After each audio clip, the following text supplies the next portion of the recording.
A veces es difícil precisar cuándo comienza una historia. Y en esta escena sucede, esto está ocurriendo todo dentro de un conventillo, pero cuando la cámara se levanta, nosotros vemos la ciudad republicana, las cuadras de la Alameda, está la Moneda un poco más allá, ¿verdad? Este gran desarrollo de este arquitecto alemán que construye todo este modelo. Y la historia de esta colección comenzó hace muchos años. Cuando yo era un chico, pasaba las vacaciones en casa de mi abuela, aquí en la provincia de Cardenal Caro, que está muy cerca, serán 150 kilómetros de Santiago, un pueblito que se llama La Estrella, y en ese lugar mi tío era carpintero de ese pueblo chico, era el único carpintero. A mí me encantaba verlo trabajar en el taller, su olor a madera, la viruta, y un día lo veo labrando unas maderas que se empiezan a transformar lentamente en un ataúd pequeñito. Entonces ahí me entero que había muerto un niño. Estamos hablando de los últimos años, de los años 80, los últimos años del siglo XX. Cuando vi la película Largo Viaje, pensé en este ataúd de este niño, además fui con mis papás a una parte del velorio, vi al angelito. Esos 150 kilómetros que nos separan, o en ese momento nos separaron de Santiago, de ese pueblito, es como un poco cuando la cámara se levanta, ¿verdad? Y quiere decir entonces que los aconteceres culturales están sucediendo en tiempo real. Manuel Concha descubrió un par de alitas. ¿Quién fue ese joven de 18 años que descubrió estas alitas y hoy día le dio vida a esta exposición? Yo en algún momento, hace muchos años, en mis primeros trabajos como conservador de este museo, en esa cajonería, que para nosotros es como esa mítica cajonería que tenemos en la sala de sacristía, en el último cajón, que es esta puerta que está aquí al final, aparecieron un conjunto de piezas que aludían al velorio del angelito. Textiles, alas, pequeñas piezas ornamentadas. ¿Cómo surge? Cuando en ese momento yo veo esta serie de trajes, claro, yo vuelvo al museo hace poco tiempo, 3 años, un poco más de 3 años, 3 años y medio, a retomar el trabajo ¿verdad? Después de un muy largo tiempo. Entonces una de mis obsesiones es poder encontrar este material que alguna vez yo había catalogado y inventariado hace 35 años atrás, para transformarlo en una muestra y ahí empezamos a trabajar con el equipo, ¿cierto? El equipo de conservación, el área de investigación. En ese proceso, claro, nos damos cuenta que un porcentaje de ese material ya no existía.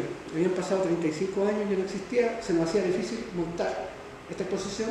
Pero en el momento en que nos pusimos a trabajar sobre ello, nos dimos cuenta, nos vino a visitar el fotógrafo del Museo Histórico, no hay material de este Museo Histórico Nacional, revisamos todas las casas franciscanas, no hay material, en otras iglesias, en otros templos, y ahí nos dimos cuenta que el poco material que teníamos probablemente es casi lo que hay. Entonces nosotros tenemos un relato de esta tradición a partir de lo que nos pueden haber contado las familias, también de registros fotográficos, pero ese material existente de trajes de angelito, por muy poco que sean, son un par de elementos singulares inexistentes. Hace que cobre tanto sentido lo que hacemos en el museo, el conservar lo que tenemos como un relato de una historia social, cultural.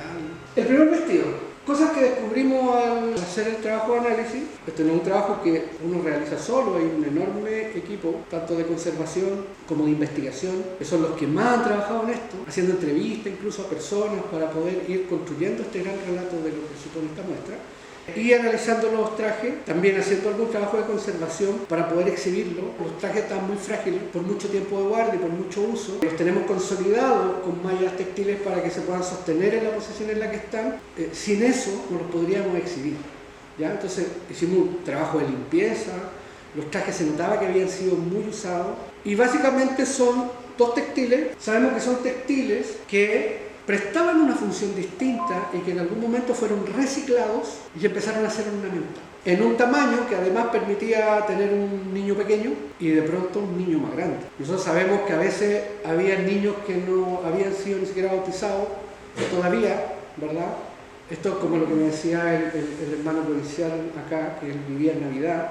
Me decía, claro, era una costumbre muy del campo bautizar al niño casi hasta ponerle el nombre una vez que se había firmado, o sea, cuando ya sabían que iba a vivir. Entonces a veces los niños, ¿cierto?, eran más grandes que un bebé y por lo tanto estos trajes creemos que prestan utilidad unisex, como diríamos hoy día, ¿verdad?, y en todos los tamaños que pudieran abordarse. Las capas de ornamentación que tienen son variadas, pero también acumulativas. Es muy claro en el análisis que hacemos que le fueron poniendo piezas o fueron sacando piezas de una parte y fueron reciclando para ir ornamentando cada vez más. En algunos de los análisis que tenemos, sabemos en el trabajo de entrevistas que se hizo y en el trabajo de documentación que se hizo, por ejemplo, hay algunos relatos donde alguien dice que, habiéndose muerto su hermanita, van a la capilla de San Pablo a pedir prestado el traje para vestir al angelito. Porque también nosotros sabemos que, claro, si no hay un templo cerca, una de las singularidades que tiene la ceremonia es que a veces también no está presente la iglesia, porque el lugar es muy apartado y es la comunidad la que hace el rito. Y es la cantora del canto al adivino casi la que hace la oración a partir del canto, ¿cierto? Permitiendo que este niño se desprenda, ¿verdad? Y vaya al cielo. Entonces es una comunidad la que construye este rito de este niño que se está yendo al cielo. Entonces a veces está presente la iglesia, a veces no, a veces están los padres misioneros y a veces están este tipo de textiles guardados en esa cajonería de la sacristía para ser usados cada vez que un niño fallecía y la familia obviamente no tenía este ornamento para vestir. Tenemos uno de los primeros juegos de Alita, ahí ustedes pueden ver la fragilidad de los textiles.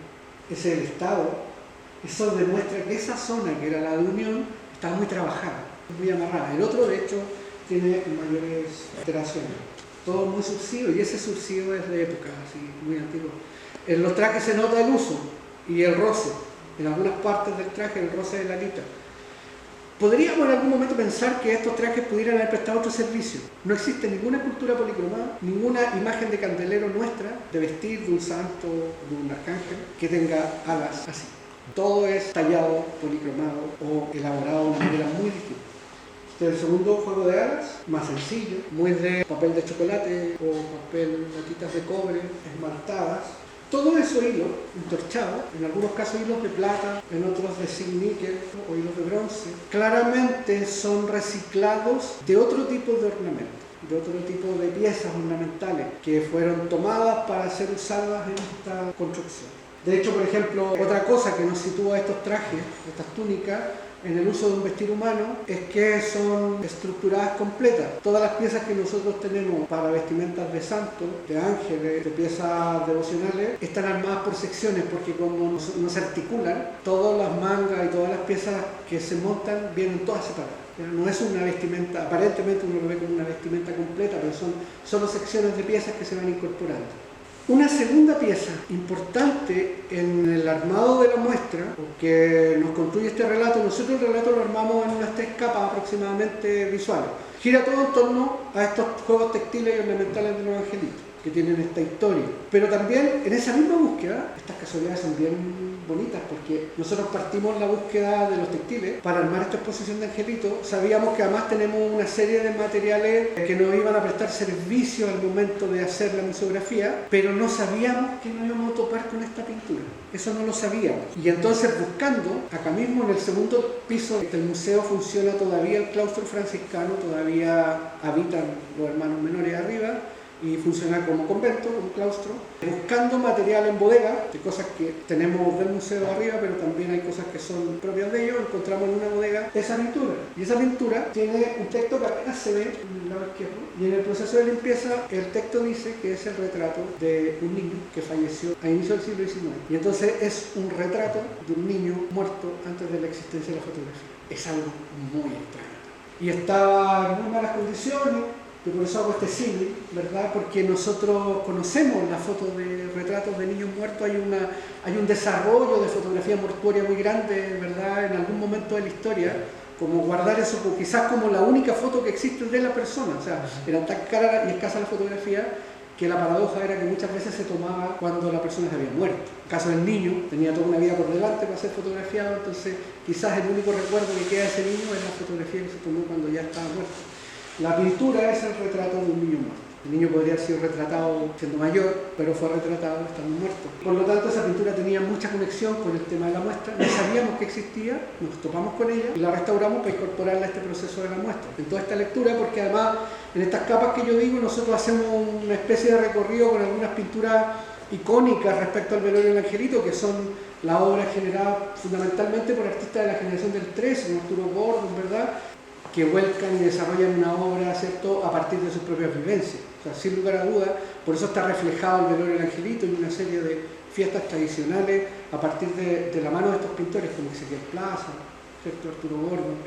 Entonces tenemos ese recorrido, nos conseguimos la Pinacoteca Concepción, la Casa Museo Eduardo Frei, que nos permitieran poder utilizar esas imágenes y las usamos. Pero las cerramos con el retrato del niño muerto, ¿cierto? Que para nosotros es una pintura también extremadamente singular. No sé si es como estaba y después de la restauración. Por ahí está Juan, que fue el encargado de hacer la restauración.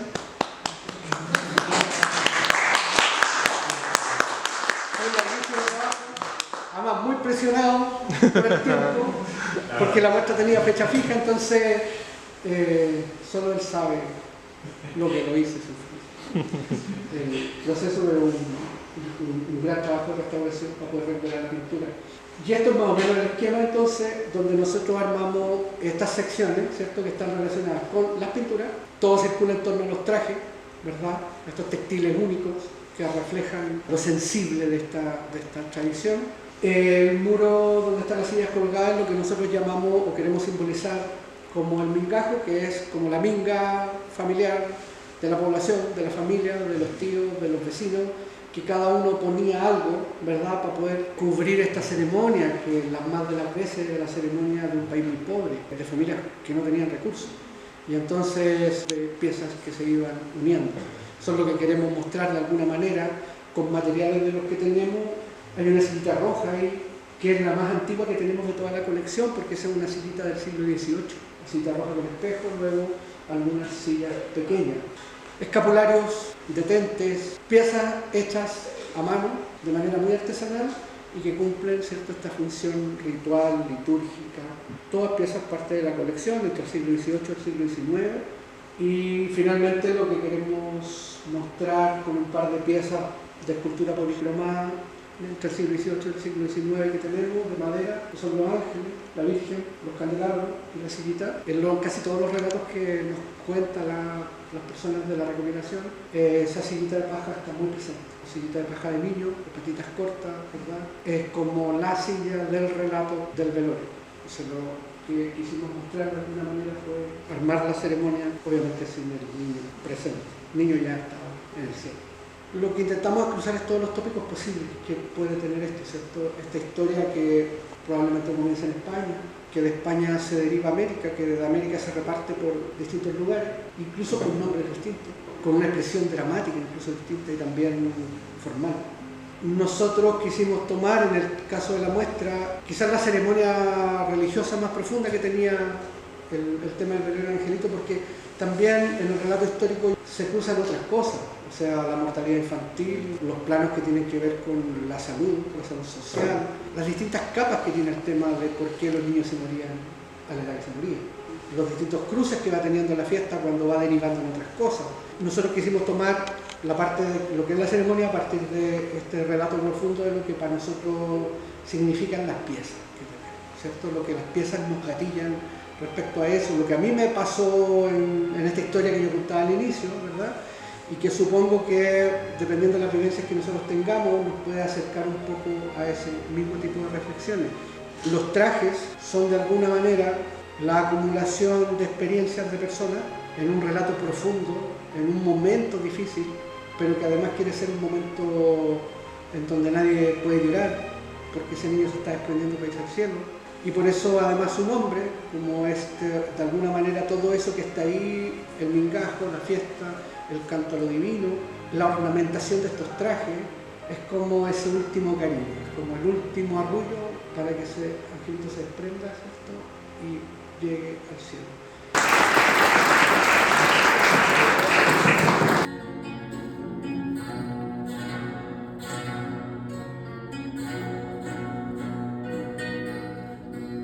Bendito sea este momento, entre las piedras y riscos, Dios saluda.